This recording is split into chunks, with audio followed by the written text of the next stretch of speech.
Welcome to Mika Amchi Yisrael. Parashat Eikev presents a fundamental yet fascinating question. Va'ata Yisrael, me Hashem Elokecha she'al mi'amech, ki im lirat et Hashem Elokecha. And now Israel, what does Hashem your God require of you? Only to fear Him. This pasuk invites us to explore the deeper purpose behind the Taryag mitzvot, the Chagim and the countless minhagim that Borei Olam has given us. Their ultimate aim is to cultivate Yirat Hashem, which in turn leads us to serve and love Kudsha B'richa with our heart and soul. Chazal teach us in Masechet Berachot that Moshe Rabbeinu, having reached an extraordinary level of fear and reverence for Borei Olam, might have made it seem like this fear was easily attainable. For him, it had indeed become second nature. However, for most people, developing this fear of Hashem is not straightforward and certainly not simple. Our natural response to physical danger is instinctive, triggered by the body's automatic fight or flight response.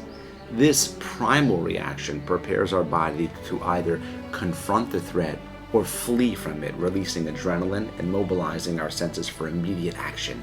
Yet fearing Kudsha B'richa requires a different kind of response, one that engages our intellect, heart, and soul. And this fear is not innate, but rather a cultivated awareness that develops through continuous reflection, study, and practice. All of our material accomplishments, such as the money in our bank accounts, are meaningless in the eyes of Borei Olam because, truthfully, these aren't our accomplishments. Rather, they are managed by the Creator through us. As Rav Emanuel Tehillah Shalita aptly stated, what we have is Borei Olam's gift to us. What we become is our gift to Him.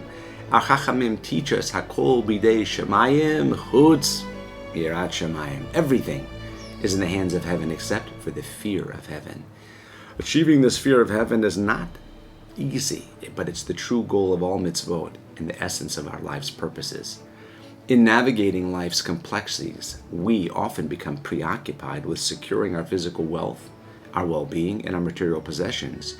During World War II, many Jews in the Nazi-occupied or Allied countries worried about their safety and their wealth. Some sought to protect their assets by converting them into gold or transferring them to Swiss banks, hoping to safeguard their future.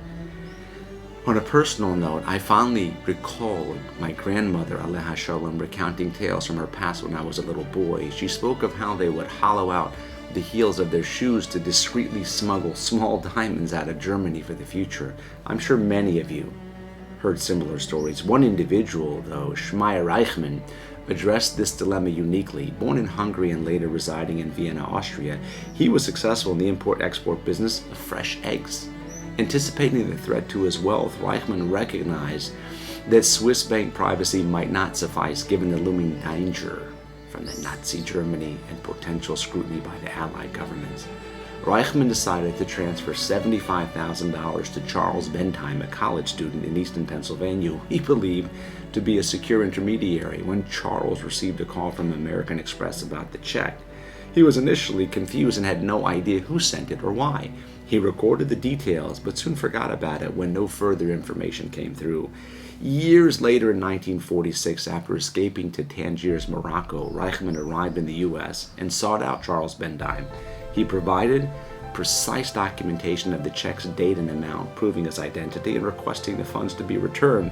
Charles, initially astonished, but he was pleased to comply and promptly return the full $75,000. Can you imagine the surreal experience of having a decades-old secret revealed with a surprise windfall that had been quietly sitting in your account for years? The value of that $75,000 is $1.2 million today.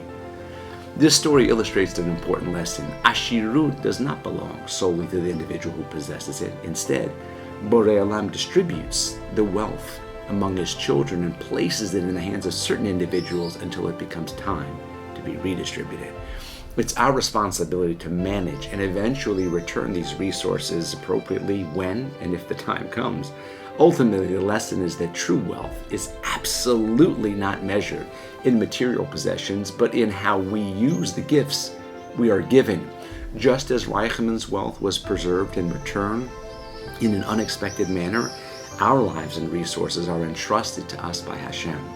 Our goal is to fear, serve, and love Borei Olam with our heart and soul, recognizing that our true wealth lies in relationships kindness, and most importantly, bitachon. May Am Yisrael be like the cedar tree, deeply rooted in our faith, continually climbing upwards, reaching new heights of Yirat Shamayim. And may we be zocheh to fulfill our purpose, to find true freedom in Yirat Shamayim, and remember always Hakol Bidei Shamayim, Chutz Miyirat Shamayim. This is the very reference that ultimately sets us free. Shabbat Shalom Mivorach.